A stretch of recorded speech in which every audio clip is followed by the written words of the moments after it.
सदा सृष्टि विनोदाय सदा स्थिति सुखासिने सदा सृष्टि विनोदाय सदा स्थिति सुखासिने सदा त्रिभुवनाहार तृप्ताय स्वामिने नमः। सदा त्रिभुवनाहार तृप्ताय स्वामिने नमः। ओम नमो भगवते श्री दक्षिणामूर्तये। ओम। शायद ही कोई देश होगा, हम कह नहीं सकते, हम सारी दुनिया को तो जानते नहीं, जहाँ इस प्रकार परमेश्वर का स्मरण करते होंगे जैसे अभी हमने किया। वो हमारे इष्ट हैं, वो हमारे परमाराध्य हैं, वो सारे विश्व का परम सत्य है, जो निरंतर सृष्टि करते हैं, साथ साथ निरंतर स्थिति करते हैं, साथ साथ निरंतर संहार करते हैं। उनकी महिमा ऐसा है, उनकी इयत्ता ऐसी है, उनकी अखंडता में, अनंतता में ये तीनों होते रहते हैं और उसमें वो आनंद लेते हैं। सृष्टि तो उनके लिए विनोद है, खेल है। खेलते खेलते थक जाते हैं तब बैठ जाते हैं, स्थिति। अब बैठे बैठे भी भूख लग जाती है तो खा लेते, किसको? त्रिभुवन को खा लेते, वही ना। त्रिभुवन आहार तृप्ताय स्वामिने नमः। इसलिए हमारे लिए, भारतीय के लिए, भगवान के स्मृति को, सन्निधि को मनाने का कोई विशेष समय नहीं होता है।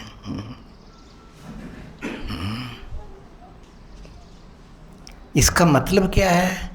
इसलिए वो कभी नहीं करते हैं, कोई समय तो है ही नहीं। हर समय करते, कोई भी समय ऐसा नहीं जब हम ईश्वर की इस महिमा को महसूस नहीं करें। सब उपयुक्त है, पर साधारण लोग नहीं कर पाते हैं ना। ये तो उत्तम उनके समर्पित होंगे, वो तो कर लेंगे, जिनकी दृष्टि विश्व की दृष्टि है। हमारे तो बहुत संकुचित दृष्टि है, इसलिए उत्सवों का विधान किया हमारे ऋषियों ने। इस देश के जैसा कहीं भी उत्सवों का विधान नहीं है, कुछ ना कुछ उत्सव आता रहता है। अभी अभी आप गुरु पूर्णिमा मना के आए, 1 महीना भी नहीं हुआ, पीछे पीछे श्रावण सोमवार आ गया। अब वही तो आकृष्ट किया आप लोगों को आने के लिए। हमने कहा कम से कम 1 सोमवार तो सूर्य नगरी के साधकों के स्वर सुनाई देना चाहिए, तो उसके लिए नियत कि अंतिम सोमवार आएंगे। तो इनको बड़ा उत्सव कर दिया इन लोगों ने, समसम वालों ने।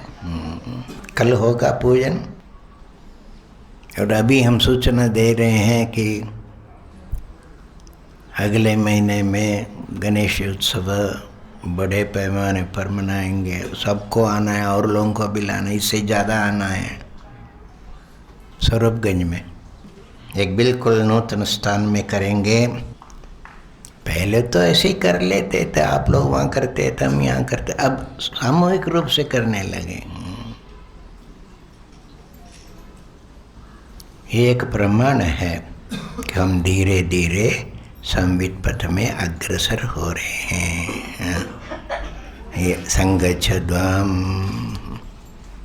गुरु पूर्णिमा में मैंने कहा था, आप लोग वहाँ जरूर रहे होंगे। इसी से समसम का एक योजना, समसम की जो प्रेरणा मिली है वो भी समसम है। हम साथ मिलें, साथ संवाद करें, साथ चिंतन करें, उसके लिए ये सब सुंदर अवसर है। खूब भंडारा जैसा, रोज रोज भंडारा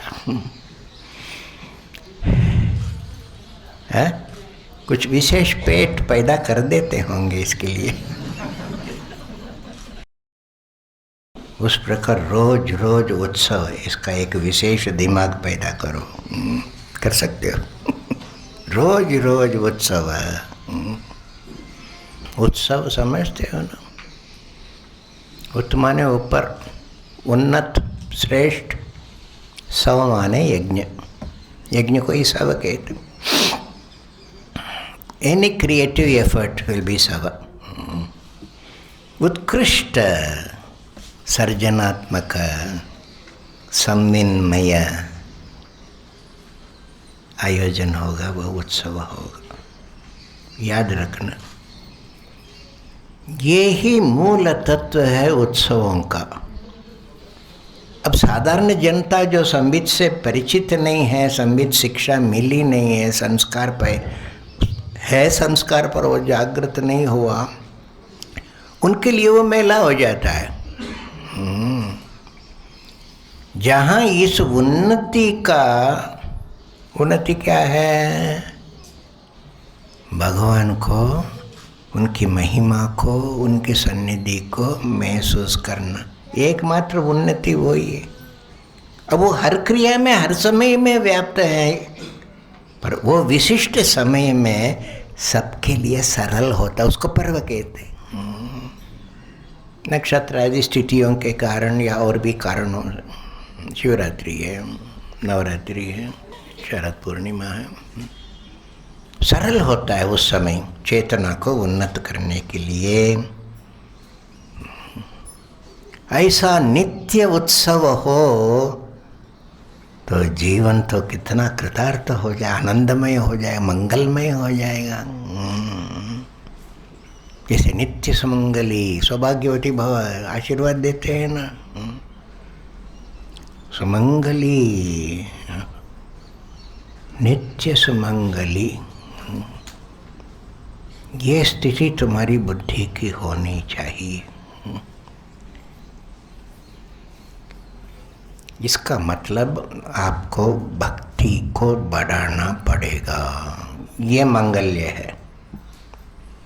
जो पति के साथ जोड़ के रखता है वो मांगल्य ना, ये मांगल्य को त्यागना नहीं। The celebration of the Lord, ये नहीं होगा तो फिर वो अमंगल हो जाता है। हमेशा सुमंगली रहना, ये किससे होगा? उत्पलाचार्य बहुत सुंदर ढंग से शिव स्तोत्र में कहते हैं, भक्ति लक्ष्मी समृद्धानां किमन्यत् उपयाचितं ये तया वा दरिद्राणां किमन्यत् उपयाचितं। भक्ति ही लक्ष्मी है। भक्ति ही तुमको सुमंगली बना सकती है। जो भक्ति लक्ष्मी जिनके पास है उससे समृद्ध है, केवल थोड़ा सा आंसू बहाना मात्र से नहीं होगा। समृद्ध भक्ति जिसके पास है वो पूछते हैं किमन्यद उपयाचितम, उनके लिए और क्या भगवान से मांगना है। किमन्यद, वो किम का मतलब निषेध में है, कोई भी याचना करने की चीज नहीं होती है, सारी लक्ष्मी है उनके पास। ये तया व दरिद्राणाम, यदि लक्ष्मी इस भक्ति लक्ष्मी से दरिद्री हो गया, मैंने उनके पास नहीं है, किमन्यद उपयाचितम, या किम का मतलब व्यर्थता है। वो याचना क्यों करेगा और करने से क्या होगा, उनकी याचना से क्या होती है। असुर यही करते थे ना, कितना प्रयास करके फिर कहते थे कि मैं रात में नहीं मरूं, दिन में मरूं, मैं जिसको छूऊंगा वो भस्म हो जाए। ये सब याचना करके क्या कभी उनकी उन्नति हुई? कितना सोच के किया उन्होंने, रावणादि ने, कोई फायदा नहीं है ना। इन राक्षसों को जानते हो? नहीं जानते हो? जानते हो? उनको स्वयं कुछ ना कुछ याचना करते रहते हैं, इसके कारण भक्ति नहीं आती। ये इसलिए साधारण लोग भगवान से जुड़ते हैं या भगवान से भक्ति करने का नाटक करते हैं केवल कुछ याचना करने के लिए, उनसे जुड़ने के लिए नहीं। कुछ मतलब को लेकर जुड़ते हैं। प्रहलाद जी कहते वणिक वृत्ति है, जो भगवान से कुछ मांगता है और फिर भक्ति करता है। यह व्यापार वृत्ति, व्यापार में कुछ देते हैं तो कुछ लेते भी, बिना लिए तो कर ही नहीं सकते। विचार करो, ये सब राक्षस हमारे बीच में ही बैठे हैं, बहुत तकलीफ उठाते हैं, बहुत व्रत करते हैं। शिखंडी को जानते हो? एक जन्म पूरा हो गया प्रयास करते करते। क्या प्रयास किया? भीष्म को मारना। जीवन का उनका एक ही उद्देश्य है। मरते मरते संकल्प किया, फिर मैं जन्म लूंगी, फिर मैं तपस्या करूंगी। वही हुआ। 3 जन्म बीत गए। तीसरे जन्म में कठोर तपस्या करके शिव जी को प्रसन्न किया हो। और तप है, तप का प्रभाव तो पड़ता ही है, पर उस प्रभाव को लेकर करोगे क्या तुम?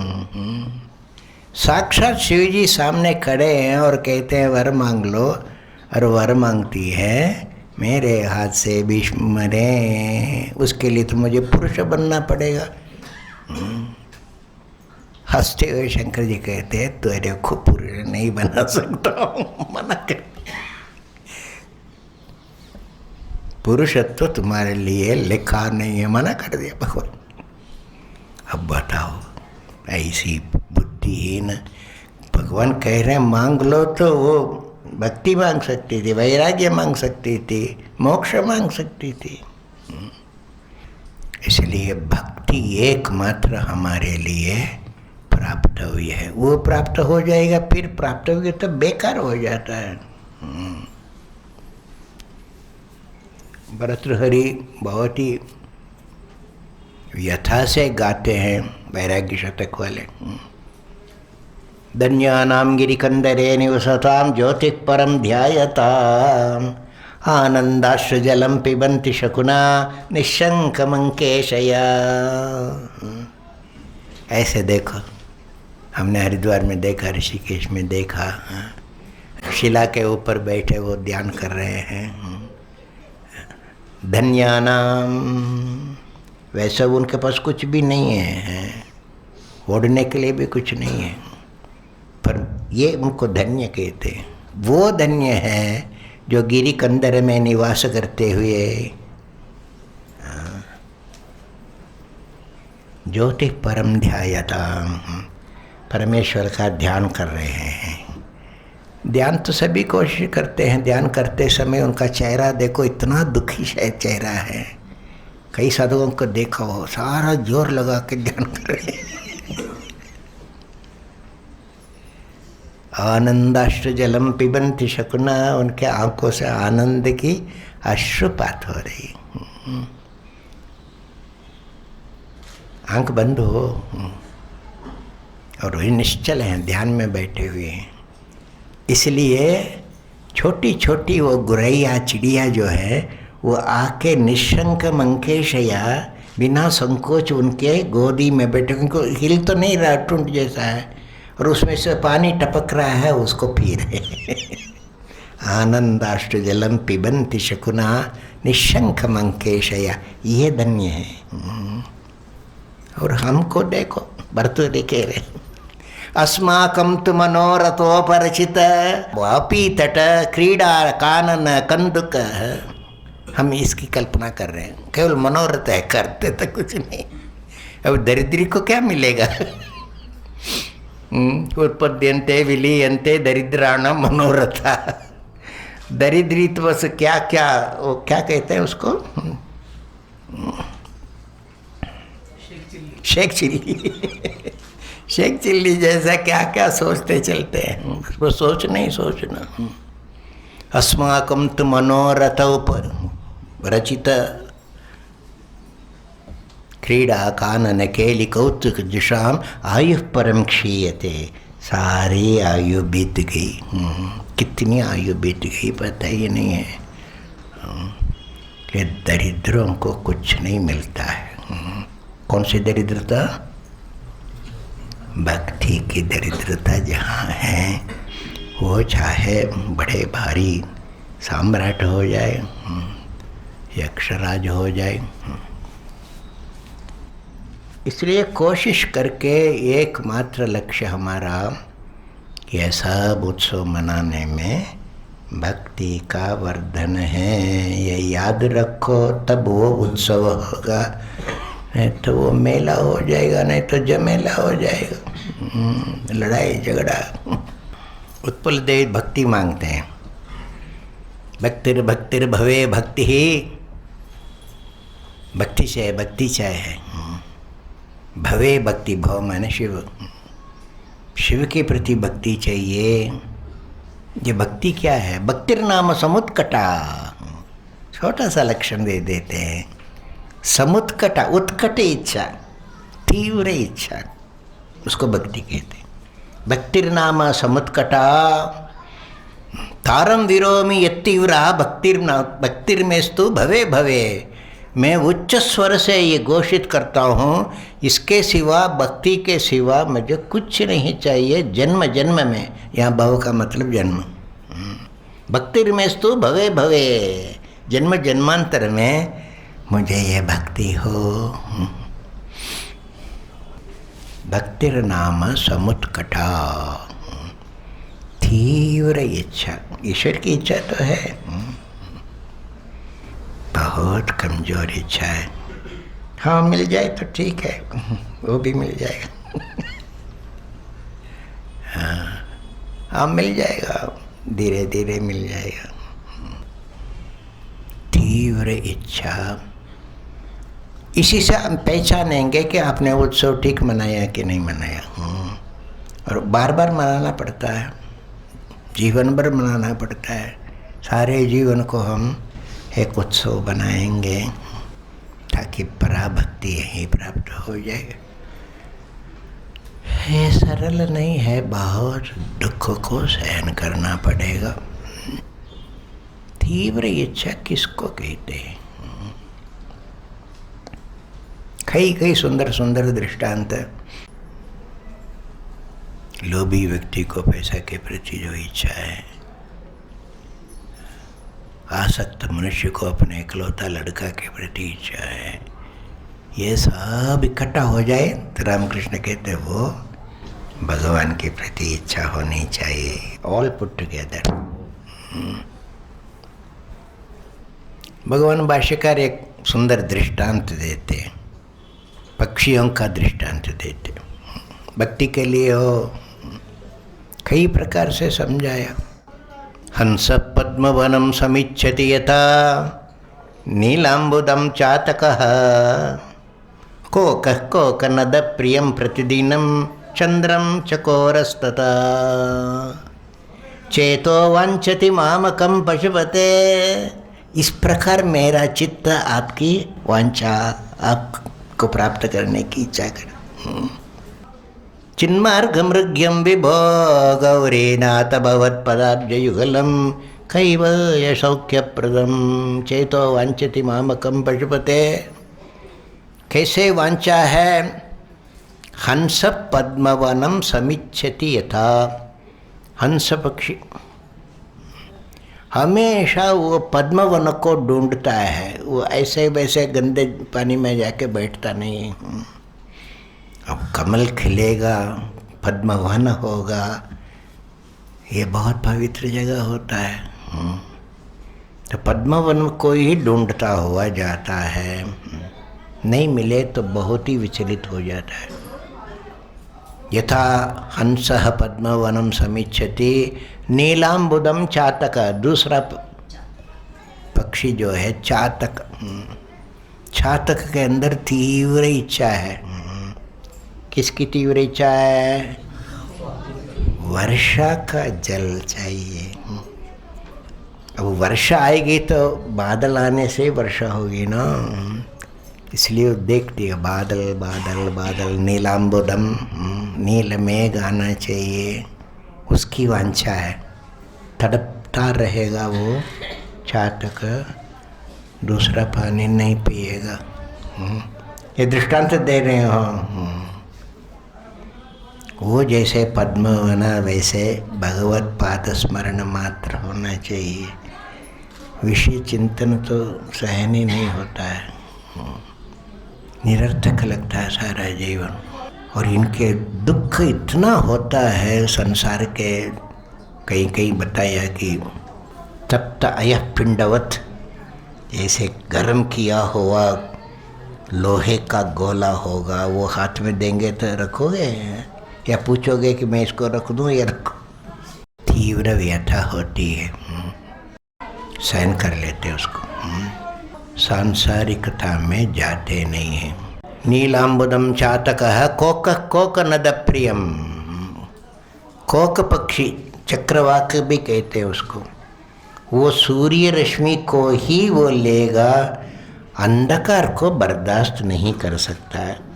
तो रात भर वो चिल्लाता रहता। अल्मोड़ा में एक बार था, मैं जंगल में सुनता था, ये पक्षी रोता रहता है रात भर। मैंने पूछी ये कौन सा? उन्होंने कहा ये चक्रवाक है, ये चक्रवाक पक्षी सूर्य के बिना वह रह नहीं सकता। कोक नद प्रिय माने पद्म जिसके लिए प्रिय है वो सूर्य। जैसे चक्रवाक पक्षी सूर्य को चाहता है। चंद्रम चकोरस्तता, ये तो प्रसिद्ध है। चकोर पक्षी चंद्र की ज्योत्सना को पहुँच जाती है, उसके बिना वो विचलित है। चकोर पक्षी। इस प्रकार मेरा चित्त आपकी वांछा रखता है, आपको चाहता है। ये जरा सूक्ष्म हो, विमर्श करने योग्य। ये चार पक्षियों को क्यों चुना? The first point is they are also natural. किसी ने इनको बताया नहीं, स्वभाव से। कॉमन फैक्टर है, सब भगवान को चाहते हैं, अपने अपने भाव से चाहते हैं। भगवान के सिवा और बर्दाश्त नहीं कर पाते, पर करते हैं। तो इच्छा तीव्र हो जाती है, नहीं मिल रहे नहीं मिल रहे नहीं मिल रहे। मीरा बार बार पुकारती है, क्यों तड़पाते हो? तीव्र भक्ति बढ़ती रहती है। अब थक के थोड़ा रिलीफ चाहोगे तो विषय प्रवृत्ति में जाना पड़ेगा, उससे फिर वो अध्यात्म तीव्रता कम हो जाती है। इससे बचना चाहिए। भक्ति की तीव्रता को बढ़ाते रहना, ये सब सहन करते हुए हो। विमर्श करके देखो, मैं अधिक समय नहीं दूंगा। भगवान भी भक्तों का वर्णन करते हैं तो चार प्रकार के भक्तों का वर्णन करते हैं। कैसे? आवाज ही नहीं आ रही आपके ना। और तो भरतर्षभ उदारा सर्व एवैते ज्ञानी तो आत्मैव मे मतम। ये सब प्रशंसनीय आदर्श साधक हैं चारों। टीकाकार कहते हैं कि भगवान ने ज्ञानी को उत्तम बतलाया तो उसके क्रम में कोई तात्पर्य है, इस क्रम में तात्पर्य है। और तो कॉमन जिज्ञासु थोड़ा स्पेशल, और तो जिज्ञासुर अर्थार्थी, फिर श्रेष्ठ हो गया अर्थार्थी। ये बात आप लोगों को कभी स्ट्राइक नहीं होगा, क्योंकि यहाँ अर्थार्थी का मतलब पैसा मांगने वाला नहीं, जीवन में कुछ अर्थ ढूंढ रहा है। ये जीने से क्या फायदा? हंस पद्मवनम समीक्षते नीलांबुदम चाटकाः, अर्थ, वो अर्थार्थी यह अर्थ है। अर्थातः कोकनदप्रियम, ये ज्ञानी है। चंद्रम चकोरस्तथा, वो चकोर, वो प्यास को सहन करती है आर्त। इस दृष्टि से देखो, जैसे उन पक्षी के लिए ये स्वभाव है, उस प्रकार संबित साधक का यह स्वभाव हो जाना चाहिए कि भगवत इच्छा को लेकर चले, लक्ष्य रूप से। और तो है ही, व्यवहार तो करते ही, पर इसमें इच्छा नहीं, इसको वैराग्य कहते हो। इस भक्ति धन को बढ़ाते हैं तो समृद्ध होते हैं, बाकी सब दरिद्रता है। दरिद्रता का व्यवहार कौन करना चाहते हैं? भक्त को कदिवा करह, भक्त के कि घना घन है। आप लोग अर्चना करते हो, भगवान के 108 नाम का अनुसंधान करो, सब साधना का रहस्य इसमें है। उसमें भी यही वर्णन किया, भक्त और भगवान का क्या संबंध है, ये दृष्टांत उसमें भी दिया। यदि आप संबित साधना करते हैं, संबित मार्ग में हैं, तो ये दुख सहन करना इतना कष्टदायी नहीं होता, इतना भयंकर नहीं होता जैसे साधारण बुद्धि से सोचते हो। इसलिए हमने कहा ये नित्य सुमंगली की बात है। जिन्होंने पतिव्रता व्रत ले रखी है, पालन करती है, हाँ? करती है कि नहीं? वो पतिव्रता व्रत धारण करती है, तो तुम क्यों नहीं कर सकते हो? तुम्हारे भी तो एक पति हैं।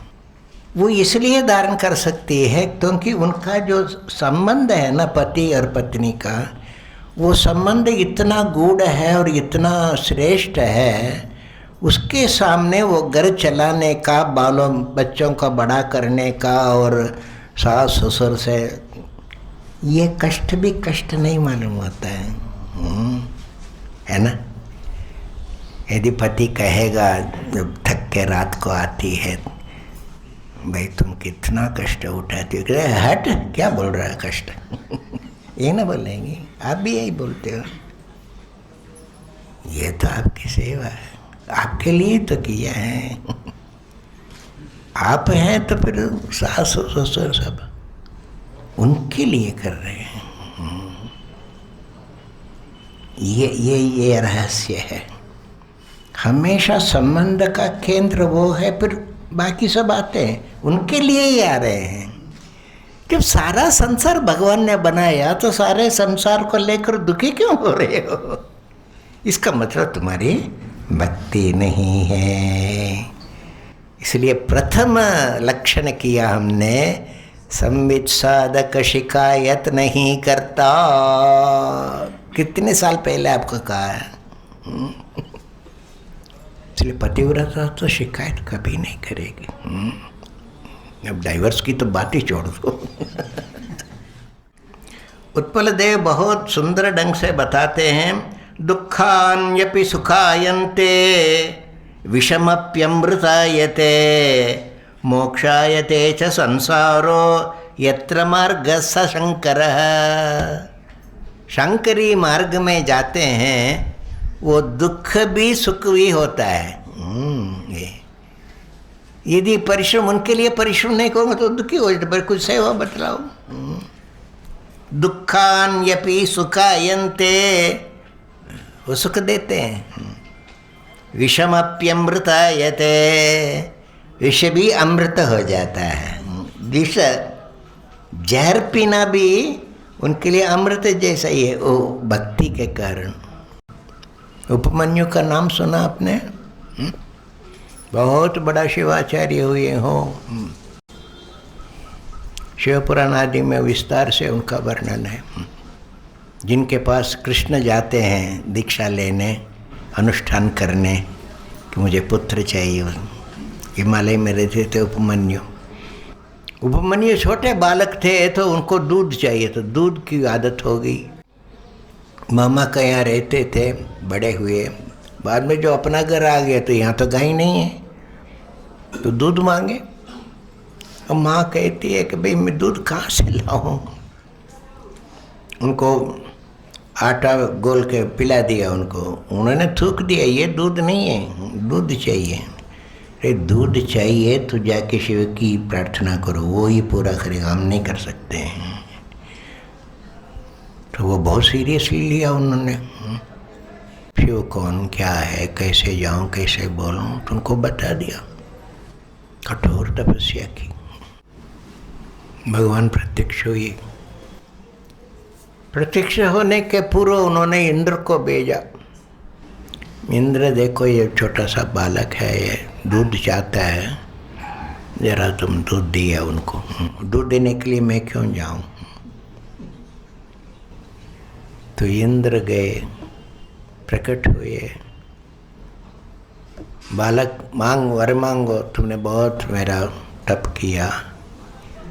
उन्होंने कहा आप तो शिव नहीं हैं मैं इंद्र हूँ, सब कुछ दे सकता हूँ, क्या चाहिए तुमको? उन्होंने कहा मेरे को तो कुछ नहीं चाहिए तुमको कुछ चाहिए ना, तभी तो कर रहा है। वो तो मेरे और शिव के बीच में है, क्योंकि इतना दीर्घ तप करने से शिव में भक्ति हो गई। तो दीर्घ साधना करो तो भक्ति होनी ही चाहिए। शिव और मेरे की बात है। अरे शिव तुमको क्या दे सकते हैं? मैं ये दे सकता, वो दे सकता। उन्होंने कहा कि ये तुम्हारा ऐरावत, ये तुम्हारा कामधेनु, ये तुम्हारी पद्मनिधि, तुम्हारी ये शंखनिधि, ये नहीं चाहिए। और शिव जो देंगे वो मेरे लिए अमृत, चाहे अपने गले से उतार के जहर दे दें, उनसे तो मैं जहर भी स्वीकार कर लूँगा, तुमसे तो मैं कामधेनु भी स्वीकार नहीं करूँगा। ये भक्ति है। विषमप्यमृतायते संसारः मोक्षायते, सारे संसार ही हमारे लिए मोक्ष है। मैं भक्ति कर सकता हूँ, ये स्वतंत्रता है, कर रहा हूँ। यदि भक्ति नहीं करोगे क्या स्वतंत्रता है? इच्छाओं के गुलाम है। यत्र मार्गः स शांकरः, ये शांकरी मार्ग है, ये संबित साधना है। इसमें चलोगे तो भक्ति तीव्र अवश्य होगी। अव्यभिचारिणी भक्ति, जिसको भगवान बार बार कहते हैं, अनन्य भक्ति, अव्यभिचारिणी भक्ति, इसमें अन्य नहीं आते। कैसे मिलेगी ये? अनन्य शरण। इसलिए वो श्लोक मुझे बहुत अच्छा लगता है। हमने पूजा के अंत में बोलने के लिए आप लोगों को कहा, अप्पय्य दीक्षित का वो श्लोक, सर्वं सदाशिवसहस्वममापराधं मग्नं समुद्धरमहत्यनन्तमानसं नित्यमुमापदब्धौ सर्वात्मना तव पदाम्बुजमेव दीना स्वामिन्ननन्य शरण शरणं गतोऽस्मि अनन्य शरणं गतोऽस्मि। अनन्य भक्ति के सिवा कोई मार्ग नहीं है। ये स्पष्ट हो जाना चाहिए। कई ऐसे बहुशाखा अनंताश्च बुद्धयो अव्यवसायिनां, एकमात्र हमारा लक्ष्य यही है। भगवान स्वयं आश्वासन देते हैं, भक्तिया मामा भी जानाति। क्यों भाई? भक्ति से ही मेरा स्वरूप का ज्ञान होता है। ज्ञान भी चाहिए, अभी ज्ञान के बिना फिर अभिज्ञान कैसे आएगा? भक्त्या माम अभिजानाति। अभिज्ञान तब मिलेगा जब थोड़ा ज्ञान है ना? समझ में आई? केवल उस बौद्धिक ज्ञान से या पुस्तकस्थ ज्ञान से काम नहीं बनेगा, तुम्हारी गुलामी नहीं जाएगी। अभिज्ञान चाहिए। एक बार हम एक व्यक्ति को कह रहा था कि भाई हो सके तो जितना अच्छा गीता का श्लोक है वो सब याद रखो। अब पुस्तक देख के तो पढ़ लेते हो, इससे तुम्हारा काम नहीं होगा। चित्त की वृत्ति यदि विपरीत है, विक्षिप्त है, तो उस समय कहाँ पुस्तक ढूंढते रहोगे?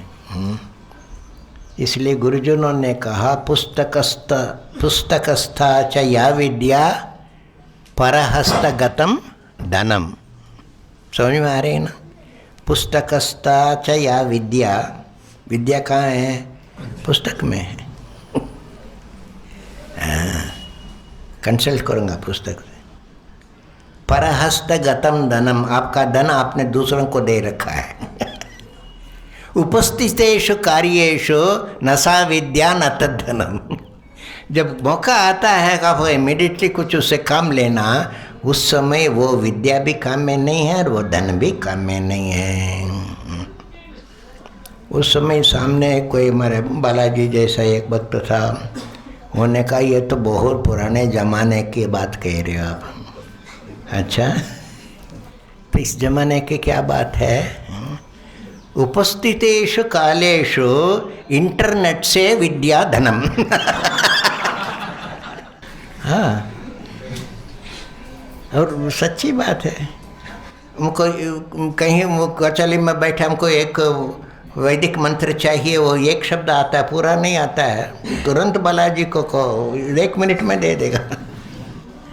गजब है। सारी विद्या आपके पास हो, सारा धन आपके पास हो, व्यर्थ है। इसलिए हृदय में रखो। हृदय में होना चाहिए, कहीं रखने से नहीं होगा। ये भक्ति आपको इंटरनेट से नहीं मिलेगा। किसी भी यांत्रिक उपाय से, किसी भी कर्म से, बार बार भाष्यकार कहते हैं कर्म से मुक्ति नहीं है, नहीं है, नहीं है। ज्ञान से मुक्ति है। वो ज्ञान कौन देगा? भक्त्या मामा भी जानाति, वो देगा तो भक्ति के कारण, भक्ति के माध्यम से भक्त को ही देंगे। इस विशेषता को समझते हुए कोशिश करें इस शांकरी मार्ग को अपनावें। एक माहेश्वर मार्ग आपको बताया था, शायद पढ़ाया भी था। ये समसम वालों के लिए फिर से सुना दूंगा। स्तोत्र संग्रह पृष्ठ 19। सुविधा के लिए आधा श्लोक बोलूँगा, परंतु तीसरे श्लोक और छठे श्लोक को मैं आधा नहीं कर सकता, समस्त पद आ रहा है। तीसरे को और छठे को पूरे पंक्ति बोलेंगे, एक पंक्ति पूरे बोलेंगे। मेरे पीछे पीछे बोलना, इसकी जरूरत नहीं। सर्वा शंका शनिम सर्वा लक्ष्मी कालानलं तथा सर्वमंगल्यकल्पान्तम् मार्गं माहेश्वरं नमः। उपहासैकसारेऽस्मिन् ये तावति जगत्त्रये तुभ्यमेवाद्वितीयाय नमो नित्यसुखासिने। न योगो न तपो नार्चा क्रम कोऽपि प्रणीयते।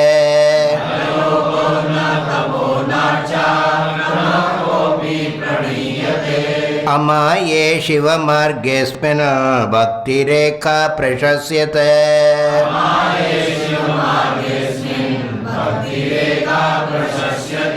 चित्रं निसर्गतानाथ दुःखबीजमिदं मनः। त्वद्भक्तिरससंसिक्तं निःश्रेयस महाफलम्। त्वच्चिदानन्दजलदेः च्युता संवित्ति विप्रुषः। इमा कथं मे भगवन् नामृता स्वादसुन्दरा। स्वसंवित्सारहृदयाधिष्ठाना सर्वदेवता।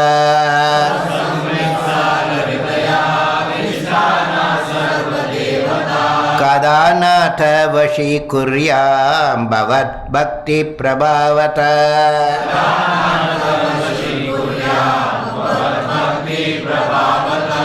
अशेषवासनाग्रन्थि विच्छेद सरलं सदा। मनो निवेद्यते भक्तैः स्वादुपूजा विधौ तव। हर्षानामत शोकानां सर्वेषां प्लावकः समम्। भवद्ध्यानामृतपूरो निम्ना निम्न भुवामिव।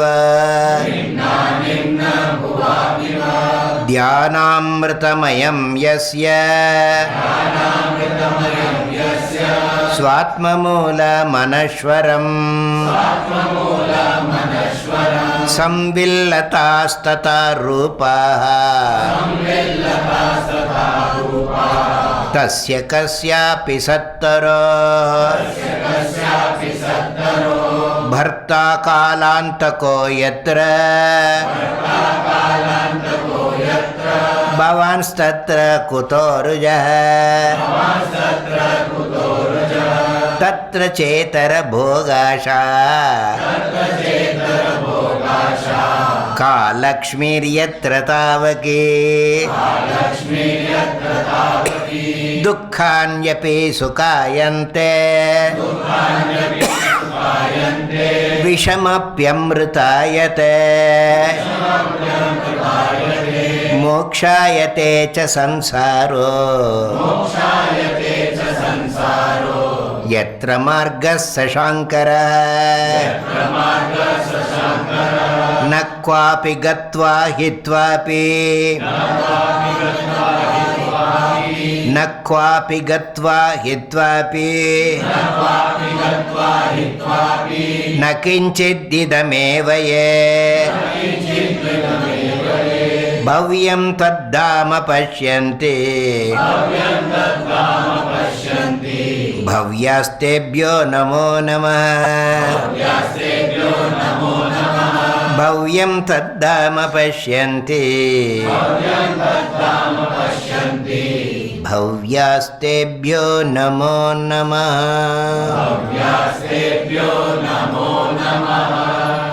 ॐ पूर्णमदः पूर्णमिदं